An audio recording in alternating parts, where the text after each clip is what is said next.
različni harizmi, veli apostol, dobivame.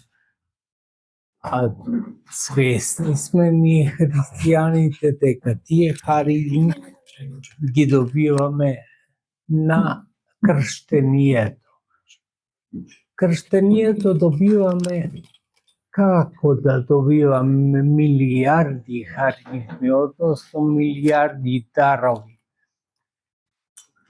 Од кој од тие ќе ги развиеме, зависи од нас. Колку труд ќе вложиме за да се развијат тие харизми или дарови, зависи од нас. Значи, во накрштението ги добиваме потенцијалот за да ги развиваме сите дарови. Скоро да нема човек кој е сеопфатен толку и да ги развива сите дарови, но по некој од даровите можеме да имаме афинитет и да ги развиваме и да ги намножуваме. Ете тоа сака апостол да ни го каже со тоа, дека различните се даровите, различните се харизмите кои ги добива човек. Ама ги добиваме како потенцијал, повторувам уште еднаш, на крштението сите дарови. А од нас зависи кој од тие дарови ќе ги намножиме и ќе ги развиваме. Многу е значено и родителите додека сме мали да ги препознаваат во нас тие дарови. Ама ќе ги препознаваат ако и самите минувале низ тој пат. Ако тие поима немаат за тоа дека дарови добива човекот во текот на животот, поима нема да имаат ни да ги воспитаат децата нагледно кон кој дар да обрнат афинитет. Затоа е потребно да живееме духовен живот. Тоа ќе ни се отвора постепено и ќе ни се открива. Ќе ни се открива прво како искуство наше, што сме можеле да постигнуваме со нашите дарови, дали сме имали дарови за тоа, дали сме вложиле соодветен труд, па ќе знаеме така да ги упатуваме по младите генерации. Вели апостолот, служба ли е, нека служи. Учител ли е, нека учи. Што значи меѓу даровите, службата меѓу првите, а ова е службата. Ние му служиме на Бога. Му служиме дали на овај начин богослужбен, или му служиме на трпеза, како што служеле 7 ѓакони кои се опишани во делата апостолски. Тоа е служба, едно и друго и трето и пето и многу различни служби има во црквата. Затоа ако е служба, значи нека служи. Нека не прави екскурзии по тоа да добил дар за служба, а тој да го занемарува тој дар. Учител ако е нека учи, тоа е, знаете, прва поука ни е потребна за верата. Во ова наше време има книги достапни, интернет достапни, читаат луѓето. Замислете кога немало ни печатени книги. Се примале усно луѓето од учителите. И затоа е голем дар тоа како ќе го пренесеш на другите генерации тоа учителство, односно поука за верата. Наставник ли е, нека утешува, дарител ли е, нека дарува, управител ли е, нека управува. И сите на некој начин што се служби во црквата ги набројува апостолот. Значи, колку луѓе ќе се излечат само од утехата која ќе им се даде. Не е потребно дури ни да ги лечат од болест, ако има добра утеха, тоа се веќе скоро излечени луѓе. Затоа апостолот наведува наставник ни е нека утешува. Значи, кој има тој дар, денес да кажеме, дури психолозите или други психијатри може да не се во црквата, ама го има тој дар да утешуваат. Ги утешуваат луѓето, многу луѓе се убедени во нивната утеха и таа е доста делатна, действува таквата утеха. Љубовта нека биде нелицемерна, отстранувајте се од злото, прилепувајте се кон доброто. Како љубовта да биде нелицемерна? Кога светот околу нас скоро само да познава лицемерна љубов. Ако е лицемерна љубов? Значи, ако некој ти возврати или ти прави дејство на љубов, тогаш му возвраќа човекот на љубов. Ама ако не прави љубов, тогаш е нелицемерна љубов. Ќе видите подолу неколку редови апостолот ќе го нагласи тоа, меѓутоа лицемерна е љубовта ако е за нешто. Ти давам толку, ми даваш толку. И завршено. Тоа е, значи, помера. По лицето го мери човекот она што го дава и она што го прима. Односно, она што го дава, да биде соодветно, па ако може и помалку од она што го прими. Меѓутоа, апостолот не советува така. Значи, вашите енергии кон другиот да бидат нелицемерни, што значи дајте се кон другиот. Пазите, ова сето апостолот го пишува за луѓето во црквата. Многу е незграпно и често пати јас сум го помислил, дали на сите луѓе, за сите важи ова, за сите религии, тој ти прави лошо, ти прави му добро. Човек ќе се размисли ако ги добива, меѓутоа со браќата во истата вера треба прво тука да ни биде вежбата. На вежбата на овие сите работи кои ги направива апостол. Неможно е и скоро неупатно прво да вежбаме со друговерци. Се тоа да го исполнуваме со друговерци. Прво нема да не разберат, ќе речат, абе како, ај ти на муслиман за лошото што ти го прави, брати му со добро. Нешто може би по-човечки ќе разбере, меѓутоа повеќе нема да разбере, затоа што во тие религии, во некои религии, постои закон на освета. Колку ти направил добро, толку врати му добро, ама колку ти направил лошо, толку врати му лошо.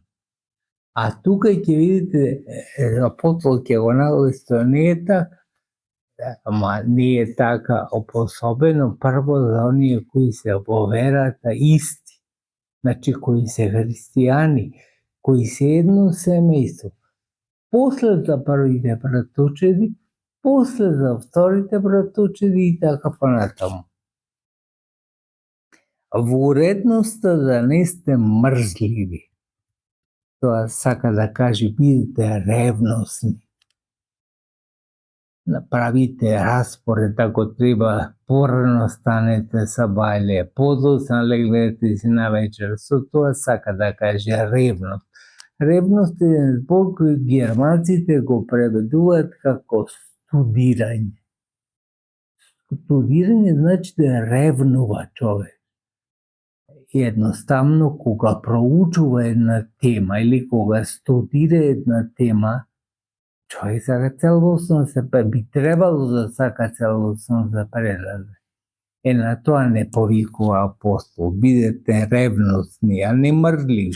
Мрзливост е нека, како да кажам, може би придобивка на времето во кое што живееме. И имало стално, ама сега луѓето особено се марливи, гледат телефонот, седат во креветот, пијат кафе и мислат дека некоја ревност со тоа покажуваат. Никаква ревност не се покажува. Ревност се покажува една тема која се започнува во животот да се доврши. Тој човек што не научил да остава опашки во животот, тој само може да биде успешен. А колку се чести тие луѓе што не оставаат опашки, што ги довршуваат работите, дали има малку или има многу. Моje искуство е дека малку се луѓето што ги довршуваат започнатите работи. На тоа не повикува апостол, да бидеме ревностни. Бидете радосни во надежда. Како да бидеме радосни во надежда? Па затоа што надежда наша е преполна со радост. Ние се надеваме во второто доаѓање Христово, во идното царство Негово, тоа не е радост. Или подобро прашање, може да има поголема радост од тоа? Не познава човекот поголема радост ако му е осмислена иднината. Зашто, браќа и сестри, кој ќе погледне човек, постои само минато и иднина. Сегашноста, во која запорувам, да веќе одмина, стана минато. Ама иднината уште не ја имаме потполно доживеано, затоа имаме радостна надежда, затоа што ни е ветена во радост. Ни вели Господ дека ќе имате радостна иднина и затоа ние уште денес се радуваме. Се радуваме токму затоа што имаме зборови Божи кои ја потврдуваат таа надежна радост. Помагајте им на светиите во нивните нужди, трудете се, бидете гостопримливи.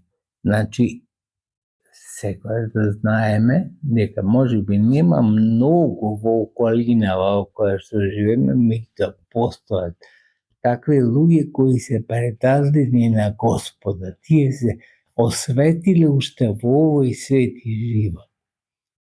И вели помагајте им, зашто тие нема да одат да ораат и да копаат. Ако одат да ораат и да копаат, друга насока ќе им одземе животот. Меѓутоа тие се во молитва, а таа молитва ми треба мене, и вас ви треба, и на сите, и затоа нив треба да им се помогне.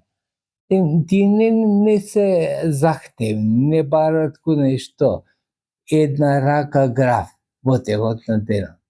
Ама не ги оставајте, сака да каже, зашто една рака грав да е, човек треба да набави некако. Значи, некој да му ја донесе. То Господ секако прво ќе им го даде, ама Господ нема да дојде тој самиот да го изврши делото, туку ќе рече преку мене, преку вас, преку трет. Дај му на овај светител една рака грав. Нека, а тој се моли и за мене, и за тебе, и за цел свет, затоа што тоа е најважното, тој го прави најважното. Вистина не копа, вистина не ора. И не може да посади некаков зеленчо. Ама затоа ние ќе му однесиме покрај на рака грав и еден томат да направи салата. Значи, треба да бидеме обзирни во тоа, ако го сваќаме длабоко живот. Ако не го сваќаме длабоко, и за нас ќе нема, или ќе преима за нас, ама ќе нема за светителот. Благословувајте ги оние што ве гонат. Пазите, ова е и на друго место го вели самиот Христос. Ама и апостол благословејте ги оние што ве кунат, благословавајте ги, но не да ги колнете. Повозвишено тоа нема. Некој ти баре ова зборува, ќе дојдеме до ова, повозвишено невозможно е во некое место и во некоја религија да сретнете дека треба добро да му правиш на оној што ти прави лошо. Тоа само христијанството го има апсолвирано, го има доживеано, проживеано и го проповеда како начин на живот. Затоа што некако природата падната во која што живееме, да не учи да му вратиме со иста мера на другите. Зошто има војни? Ај нека прости некој да рече, бе ти проштевам, војна водеше, ма ти јас ти проштевам. Не се случува тоа во световниот живот. Меѓутоа, затоа на друго не упатува апостолот. Тука сака да направи света заедница и затоа нагласи тоа дека треба да почнеме од црквата на христијани. После да го прошируваме ако некој го разбери, ако некој сака да го свати.